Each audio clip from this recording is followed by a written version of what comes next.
Hi, I'm Holly, and today I'm going to give you the correct way to put together the body of your speech. First, you must have 3 main points.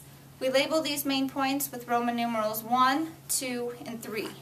You may wonder why 3? If you have any more than that, your speech may become muddled or unclear. And if we have too few, you're going to have a poor pacing speech.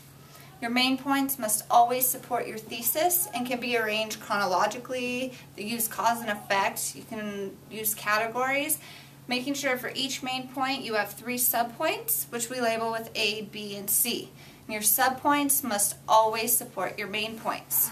For main point 1, you're going to use a simple label, ideally 2 or 3 words, baseball in the 70s.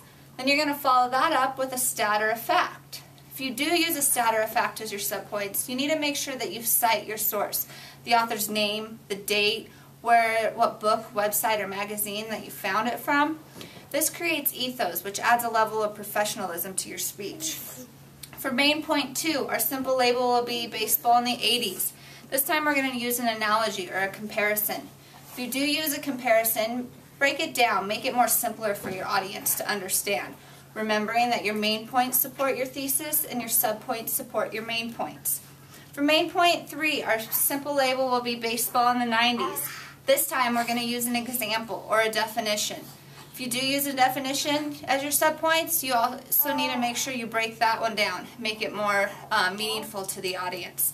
Remember to cite your source, and that your main point supports your thesis and your subpoint supports your main points.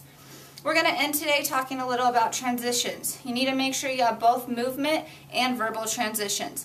The movement transitions could be anything from small little movements in between your subpoints to larger, more dramatic movements in between your main points. And you also need to make sure that you can review what you went through. Repetition is great for a speech, and you can also use signposting, which lets the audience know exactly where you're at. This concludes my skeletal body speech. Thank you.